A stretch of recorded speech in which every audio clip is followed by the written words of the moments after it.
বাংলাদেশের জনগণের সাথে যে অন্যায় আচরণ করেছে, যে জুলুম করেছে, আমরা বিনা শর্তে মাপ চাই।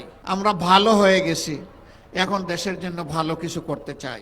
আর যদি আমার দলের একটা মানুষকে হত্যা করা হয়, তাহলে তার বিনিময়ে 10টা লাশ ফেলে দিতে হবে। কয়লা ধইলেও ময়লা যায় না।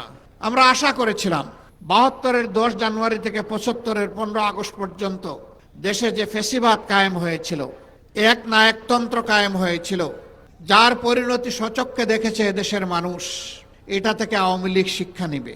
কিন্তু ওই যে কথা আছে, কয়লা ধইলেও ময়লা যায় না। সাবান আর সার্ফ এক্সেল যা দিয়েই ধর না কেন, কালো কয়লা আরো কুচকুচে কালো হয়। আওয়ামী লীগের ক্ষেত্রে তাই হয়েছে। 3 দফায় বাংলাদেশের মসনদে তারা এসেছিলেন। 72-এর 10 জানুয়ারি, আবার এসেছিলেন 96 সালের 10 জানুয়ারি, এরপরে তারা আবার এসেছিলেন 2009 সালের 7 জানুয়ারি। এই 3 বার তারা ক্ষমতায় এসে বাংলাদেশকে ছুপ ছুপ রক্ত আর খাড়ি খাড়ি লাশ উপহার দিয়েছে। 96 সালে ক্ষমতায় আসার আগে হাত জোড় করে তারা জনগণের কাছে ক্ষমা চেয়েছিলেন। অতীতে আমাদের দল বাংলাদেশের জনগণের সাথে যে অন্যায় আচরণ করেছে, যে জুলুম করেছে, আমরা বিনা শর্তে মাপ চাই। একটিবারের জন্য আমাদেরকে আপনারা ক্ষমতায় দিন। আমরা ভালো হয়ে গেছি, এখন দেশের জন্য ভালো কিছু করতে চাই।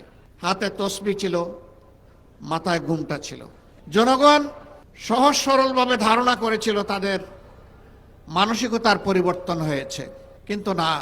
যখনই তারা মসনদে বসলেন, তারা আপন রূপে আত্মপ্রকাশ করলেন। আপনাদের মনে থাকার কথা, তৎকালীন প্রধানমন্ত্রী চট্টগ্রামে গিয়ে বলেছিলেন, চট্টগ্রামের নেতাদেরকে তিরস্কার করে, একটা হত্যাকাণ্ডের ঘটনাকে কেন্দ্র করে, তোমরা কি হাতে চুড়ি পরে বসে আছো?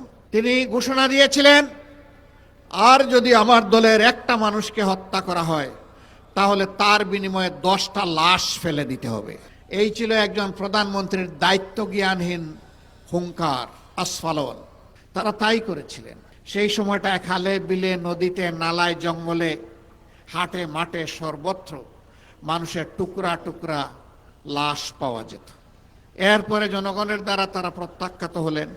আবার অস্থিতিশীল পরিবেশ সৃষ্টি করে 2006 সালের 28 অক্টোবর প্রকাশ্য দিবালুকে পল্টন মোড়ে সাপকে যেভাবে মারা হয়, সেইভাবে লগি বৈঠা দিয়ে পিটিয়ে পিটিয়ে মানুষ হত্যা করা হলো। এমনকি বিশ্ব বিবেক আর মানবতাকে লজ্জা দিয়ে সেদিন মাটিতে পড়ে যাওয়া নিথর শরীরের উপর উঠে তারা লাফালাফি নাচানাচি করেছিল। এরা কোন প্রজাতি?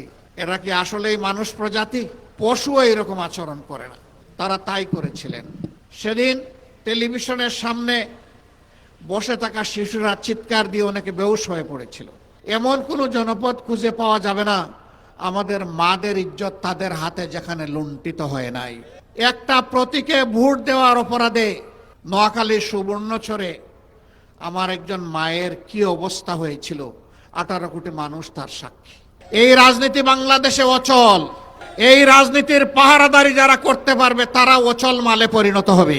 এখন বাংলাদেশে নতুন রাজনীতি করতে হবে, যেই রাজনীতি হবে দেশ জাতি স্বাধীনতা এবং সার্বভৌমত্বের পক্ষে, যেই রাজনীতি হবে বিশ্বে মাথা উঁচু করে দাঁড়ানোর পক্ষে, যেই রাজনীতি হবে দুর্নীতির বিপক্ষে, যেই রাজনীতি হবে চাঁদাবাজদের বিপক্ষে, যেই রাজনীতি হবে দখলবাজদের বিপক্ষে, যেই রাজনীতি হবে মামলাবাজদের বিপক্ষে।